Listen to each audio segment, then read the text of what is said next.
La cronología andina fue creada a mediados del siglo XX en un intento por temporizar a esta área cultural andina.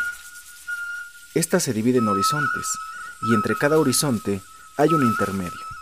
Al asignar un horizonte, que quiere decir que en las sociedades se genera una centralización del poder, y entre los intermedios se genera una regionalización en donde existían sociedades variadas. Juan Martín Ocio Acuña, nacido en Lima, Perú, el 6 de enero de 1943. Es doctor en antropología, periodista, político peruano y catedrático universitario. Fue ministro de Cultura de Perú desde septiembre del 2010 hasta julio de 2011. Sus estudios universitarios los realizó en la Universidad Nacional Mayor de San Marcos y en la Universidad de Oxford en Gran Bretaña. Imparte clases en la Escuela de Graduados y en la Facultad de Ciencias Sociales. Fue miembro de la cuestionada Comisión Uchucchacay. Horizonte temprano. En este periodo, en la sociedad se dio una gran profusión de centros ceremoniales en la costa y sierra norte y la costa y sierra central, en donde los sistemas religiosos regularon, entre varios otros aspectos, los usos y costumbres del poblador de estas regiones. En algunos casos, estos centros cumplieron el rol de satisfacer las necesidades religiosas de una población, a cambio de la fuerza de trabajo necesaria para que el sistema religioso representado en el centro pudiera supervivir y prevalecer. El discurso religioso e ideológico es de suma importancia, ya que Chavín funge como centro ceremonial y de peregrinación, en donde un especialista religioso es el contacto con las deidades para así poder ser el que regula la sociedad con base a ese discurso. Derivado de una tradición milenaria, Curaca, con el Ayllu, es un sistema de reciprocidad asimétrica. Intermedio temprano. En este periodo comienza el desarrollo regional, donde surge una efervescencia cultural y la división de trabajo es más marcada. Existe ya una fragmentación de la sociedad. El discurso religioso ya no es tan factible para que las sociedades sigan unificadas. Se genera una estratificación social, donde las escenas bélicas de guerra son más comunes, plasmadas en la cerámica, donde la cultura moche o mochica se hace presente. Sociedades como Nazca y Chinquillo son utilizadas como centros ceremoniales, teniendo un discurso religioso, midiendo el tiempo y el espacio, teniendo un control más marcado en la sociedad, una dualidad asimétrica gobernante-gobernado, en donde el curaca funciona como un sujeto de autoridad. La conquista de los nuevos territorios se da a través de la guerra, ya no con un discurso religioso. Localidades controladas sentaron las bases políticas expansivas, existe ya una iconografía más marcada, dotado de conceptos propios, regeneración de la vida después de la muerte, continuidad social, la herencia partida, en donde cada gobernante hará su propio reino y se dotará de territorios o bienes.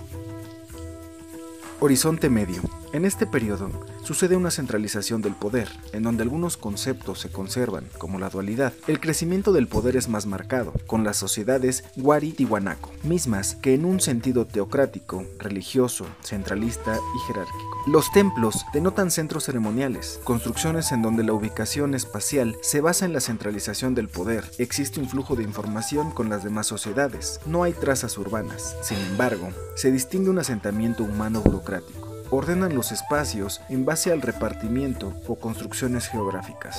El control de bienes escasos, apropiación y resignificación espacio-tiempo, en donde hay un discurso o lenguaje iconográfico común, arquitectura ceremonial, técnicas del cultivo, sistemas hidráulicos, manifestaciones artísticas y textiles.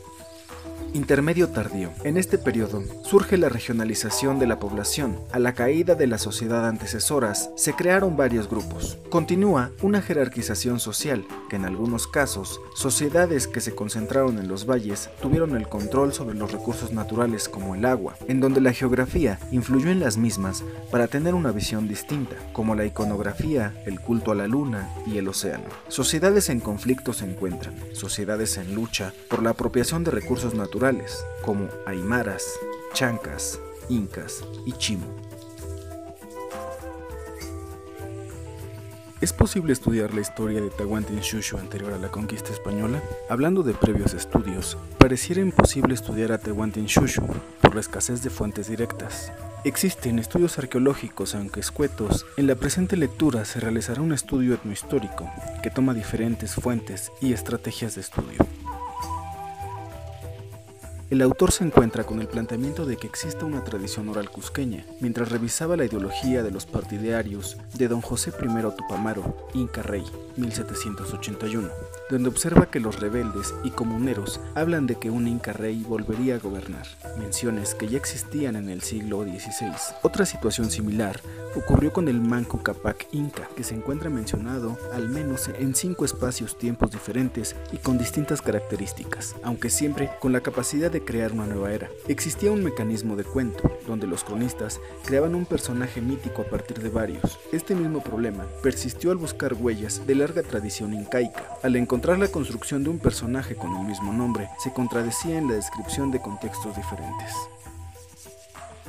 La construcción de un dios incaico resulta después de analizar oraciones quechuas en documentos del siglo XVI y XVII, crónicas y juicios de idolatría. Las oraciones cusqueñas describían a un dios andrógino que dotaba de un pene erecto y una vagina abierta, aunque los antropólogos negaban la existencia de un dios inca. Los cronistas hablaban de una misión para los incas, mandada por un dios o el sol. El dios cristiano no tenía una imagen andrógina. Pareciera que los intérpretes españoles no entendían. Los sistemas de lenguaje entre sacerdotes y teólogos incas indican que tenían un lenguaje más complejo al común, por lo que los cusqueños en general no lo conocían.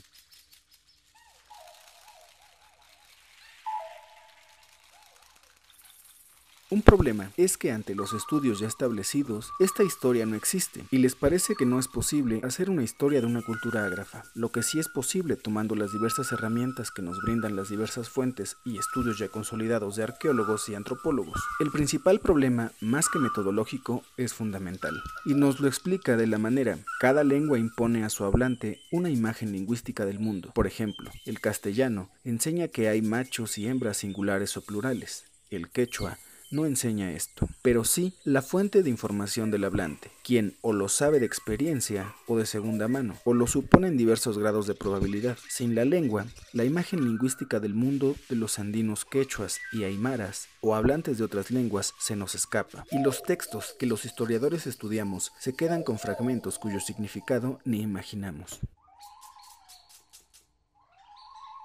El principal problema que presenta el autor son las condiciones en que se encuentran los archivos. Este es un problema cotidiano de aquellos que trabajamos con archivos. Muchas veces con faltantes, desordenado y en pésimas condiciones de conservación. Otro problema es la filiación de las fuentes. Existen fuentes en español, escritas y de otras tradiciones oral contadas en lenguas andinas. Existen tradiciones narradas que en algunos casos se vuelven escritas, es decir, una fuente que podría parecer escrita puede ser más una narración oral que fue escrita por algún cronista. Los siguientes puntos pueden ser motivos que cambian el sentido de una tradición oral y deben ser tomados en cuenta. 1. Cuentos sobre paisajes del mismo nombre o de un nombre similar pueden mezclarse y finalmente crear un solo cuento de un solo personaje. 2. Hay en las tradiciones posiciones y funciones especiales, como por ejemplo los fundadores o los derrotados.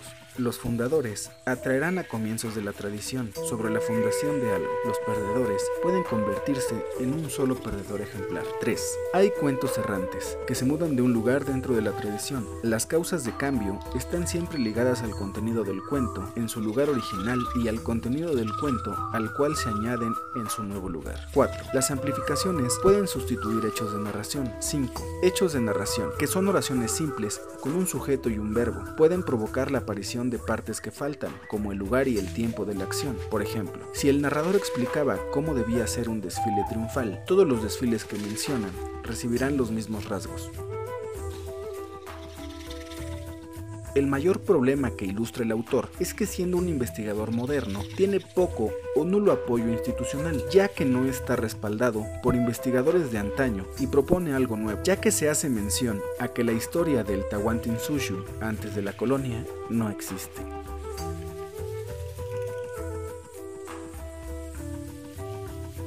No existen estrategias teóricas que sean especiales para la historia del Tahuantinsuyo. Todas son comunes con las de otras sociedades aparentemente o realmente ágrafas. Menciona el autor que esto es porque los estudios de larga duración en culturas sin fuentes estrictas directas suelen ser tema de arqueólogos o antropólogos, no de historiadores.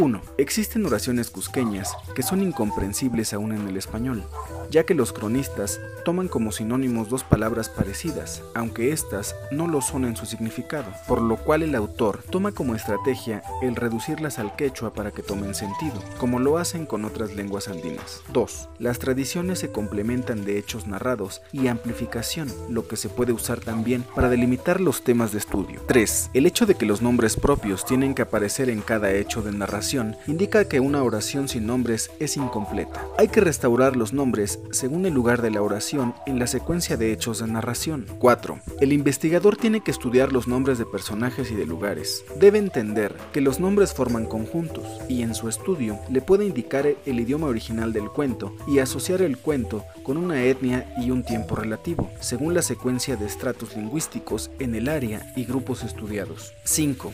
La tradición puede conservarse en versiones diferentes. 6. Las estructuras de tradición deben reconstruirse de acuerdo a las tradiciones conservadas por indios. En tal caso, los hechos narrados por los castellanos deben ubicarse dentro de una estructura conservada por los indios y no al revés. 7. Es posible usar los hechos y las amplificaciones de la narración como cualquier información de fuentes históricas. Es importante y obligatorio tomar en cuenta los estudios y excavaciones de arqueólogos, antropólogos y lingüistas para complementar el estudio. Hasta el momento, el autor había fracasado en todas sus estrategias institucionales, aunque le parecía importante tener coaliciones con miembros de distintas instituciones.